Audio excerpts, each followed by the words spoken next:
ప్రేమించి అనుగ్రహించినటువంటి యూత్ రిట్రీట్ని బట్టి ఎంతో వందనాలు. ఆలస్యమైనప్పటికీ కూడా మీ దాసుని మా మధ్య తీసుకుని వచ్చారు. దేవా, మా మధ్యని మీరు వాడుకున్నందుకై వందనాలు చెల్లిస్తున్నాం.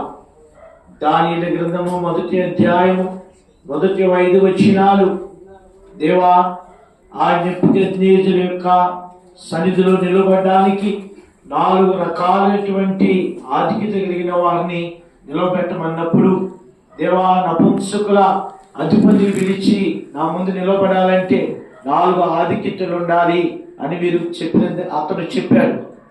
అవును దేవా, భూమి మీద ఒక నియంత క్రూరుడైనటువంటి వాడే తన ఎదుట తన రాజ్య విస్తరణ కొరకై ఈ 4 రకాల గుణలక్షణాలు కలిగిన వాడు ఉంటే, యూదులై ఉంటేనే వారు ముఖ్యులై ఉండాలి, ఇశ్రాయేలులో వారు ముఖ్యులై ఉండాలన్నారు. ఏ సౌందర్యంలో లోపం లేని వారై ఉండాలన్నారు.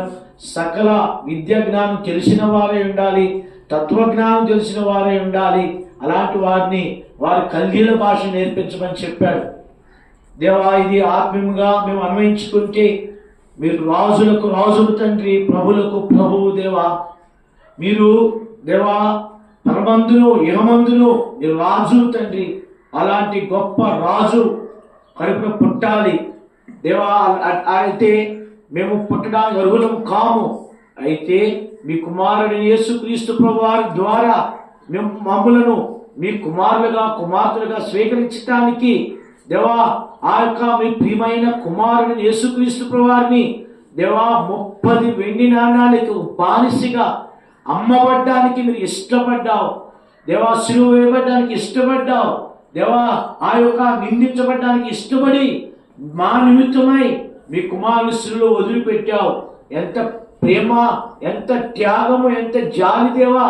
మీ కుమారుని యేసుక్రీస్తుని విశ్వాసం ఉంచడం ద్వారా దేవా, శరీరమును బట్టి పుట్టిన శరీరమును, ఆత్మను బట్టి పుట్టినది ఆత్మ అని మీరు చెప్పినందుకై వందనాలు.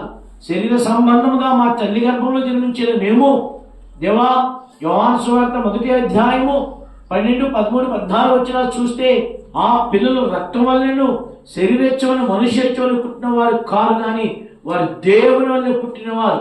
అవును దేవా, మా శరీర సంబంధమైన పుట్టుక శరీరేచ్ఛ, మనుష్యేచ్ఛ దేవ రక్తము. అయితే మీ ముందు మేము పుట్టినటువంటి మాకు ఆత్మ వలన మమ్మల్ని తిరిగి జన్మింపజేసినావు. అంతేకాదు దేవుని పిల్లలుగా మీ కుమారులుగా కుమార్తెలుగా స్వీకరించావు దేవా. మీ యొక్క రాజరికములోనికి